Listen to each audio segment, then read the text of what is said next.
जुझारू नेता किसानों की आवाज श्री बलवान जी पूनिया साहब को कि वो आए और सभा को संबोधित करें।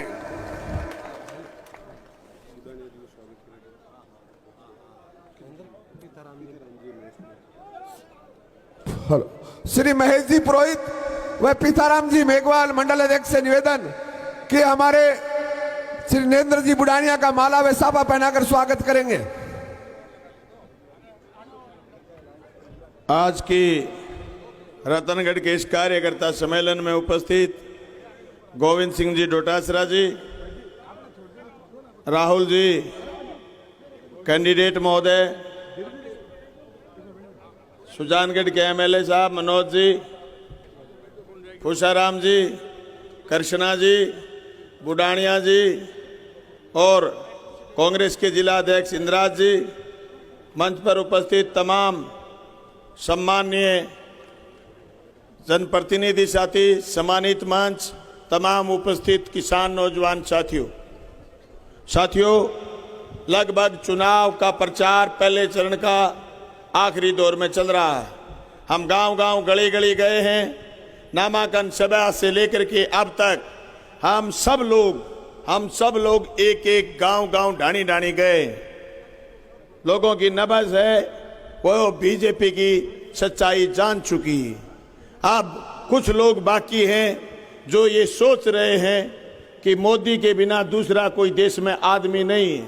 बस उनको थोड़ा सा समझाना है, उनको इस उदाहरण के साथ समझाना है कि भाई गाड़ी में अगर आग लग जाए तो बंदा यूं फोन नहीं करता कि गोविंद जी कोई थार भेजो, कोई फॉर्च्यूनर भेजो, कोई स्कॉर्पियो भेजो।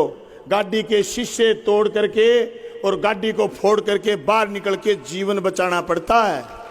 जो लोग आज भी ये कहें कि मोदी के बिना दूसरा आदमी नहीं, उनको कह दो अगर भीतर रह गए इस जली हुई गाड़ी के तो पकोड़े हो जाएंगे। मैं सही बता रहा हूं आपको, समझाओ उनको। आज स्थिति क्या है? जो वादे करके भारतीय जनता पार्टी राज में आई, एक एक वादे उनके झूठे थे। किसानों पर उन्होंने जुल्म करे, काले कानून लेकर के आए, एमएसपी के लिए इनकार उन्होंने करा, नौजवानों के साथ ठगी उन्होंने करी। कहा था पर साल 2 करोड़ रोजगार देंगे, रोजगार नहीं दिया। कह रहे थे काला धन विदेश से लाएंगे, 1 रुपया नहीं लाए। कह रहे थे कि भ्रष्टाचारियों को जेल भेजेंगे, जो भी भ्रष्टाचारी थे सारे भाजपा में शामिल कर लिए। अब भारतीय जनता पार्टी के खुद के नेता कहने लगे, निर्मला सीतारमण कह रही है कि सारे भ्रष्टाचारी भाजपा में हैं। अब भाजपा ऐसी पार्टी हो गई जिसमें तमाम भ्रष्टाचारी आ गए हैं। अर्थव्यवस्था की बात अगर करें तो खुद उनके पति कहते हैं, परकला प्रभाकर ये बोलते हैं कि आज से पहले इलेक्ट्रोल बॉन्ड से बड़ा कोई भ्रष्टाचार नहीं हुआ।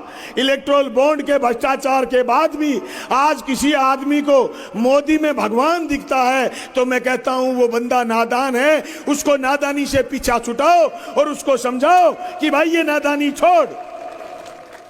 हम नहीं कह रहे, सारी दुनिया कह रही है कि इलेक्ट्रोल बॉन्ड के नाम पर जो ठगी करी।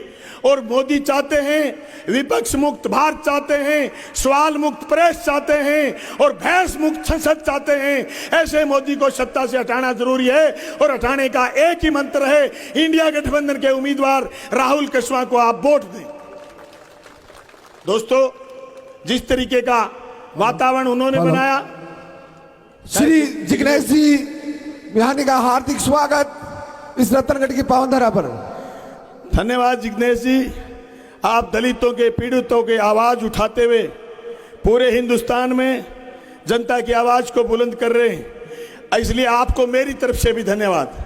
दोस्तों, परसों जब बाबा साहब भीमराव अंबेडकर का जन्मदिन था, भारतीय जनता पार्टी ने भी मनाया, सारी जगह मनाया, लेकिन कहीं बाबा साहब का फोटो उन्होंने नहीं लगाया, क्योंकि उनके लोग बार बार कह रहे हैं राज में आएंगे संविधान बदलेंगे। संविधान में तुम क्या बदलना चाहते हो?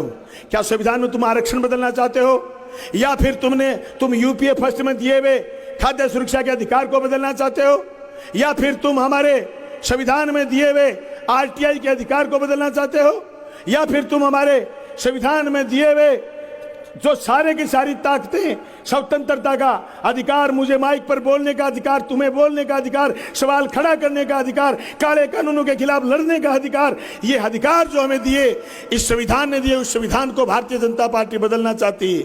और संविधान से नहीं दोस्तों, जिस तरीके से भारतीय जनता पार्टी ने पिछले कई सालों में फफूंद करी है और बांट दिया इस धरती को, क्या चांद सितारे बांटोगे, नदियों के कुछ नाम रखे, बहती धारों का क्या होगा, और शिव की गंगा भी पानी है, आबे जमजम भी पानी है,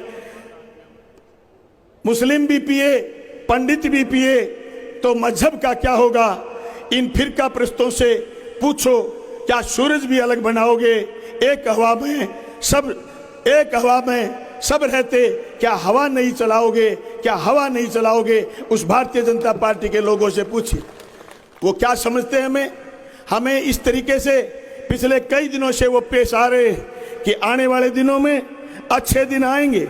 ये वादा करके मोदी जी राज में आए, तो मैं आपको कहना चाहता हूं, भंवर जब डुबोएगा उभारा देके मारेगा, भंवर जब डुबोएगा उभारा देके मारेगा। सुनो ये मछलियों, तुम्हें चारा देके मारेगा, सुनो ये मछलियों, तुम्हें चारा देके मारेगा। गलतफहमी में तुमको नहीं रहना कि अच्छे दिन भी आएंगे। बड़ा चालाक है दुश्मन, तुम्हें चारा देके मारेगा, ये मोदी कह रहे हैं पूरे देश में कि मैं 80 करोड़ लोगों को राशन देता हूं। मोदी जी ने राजस्थान की जनता के साथ जो ठगी करी, उसका सबसे बड़ा प्रमाण है मेरे पास। मोदी जी गांव गली में ये राशन का खाली झोला देकर के आए। इसमें गहलोत साहब की तरह फोटो जरूर लगाया है, लेकिन इसमें राशन कुछ नहीं दिया, जनता से झूठ बोलने का काम करा है। दोस्तों, इस पर लिखा है कि हम 80 करोड़ लोगों को राशन देते हैं और 12 लाख करोड़ रुपए खर्च करते हैं। हमारे लिए 12 लाख करोड़ रुपए खर्च करने का जो ढिंडोरा पीटा जा रहा है, उसमें ये थैला भी खाली दिया जा रहा है। मैं कहना चाहता हूं, हिंदुस्तान के बड़े पूंजीपतियों का आपने 16.5 लाख करोड़ रुपए जो ऋण माफ करने का काम करा है, निश्चित तौर से 40% लोगों के पास जितनी संपत्ति है, उतनी संपत्ति अदानी और अदानी अंबानी को देने का काम मोदी जी ने करा है। इस देश में असमानता का भाव मोदी जी ने पैदा करा है। इस असमानता के भाव के खिलाफ ये लोकसभा का चुनाव आम दिनों की तरह इलेक्शन नहीं है कि कोई आया, खड़ा हो गया, हमने वोट मांगे, वोट पड़े, वोट चले गए, कोई बना नहीं बना।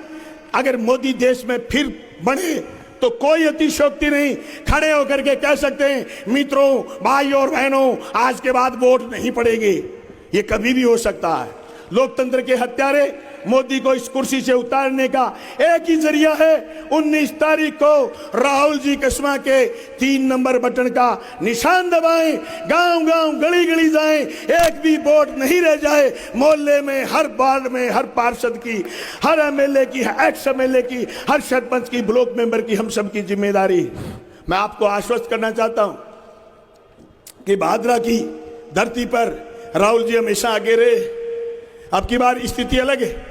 भादरा में भारतीय जनता पार्टी के जनप्रतिनिधि, इसके उनके मुंह के आगे आपके यहाँ जो ड्रैगन साहब हैं, उन्होंने और मौजूदा मुख्यमंत्री ने, भजन लाल जी खट्टर साहब ने मूड़ी लटका दी उनके मुंह के आगे और उनको कह दिया कि भादरा से जिता दो, मंत्री बना देंगे। मैं तो कहना चाहता हूं, मुख्यमंत्री जी, मुख्यमंत्री कुछ भी नहीं तो बीजेपी के राज में मंत्री क्या चीज है।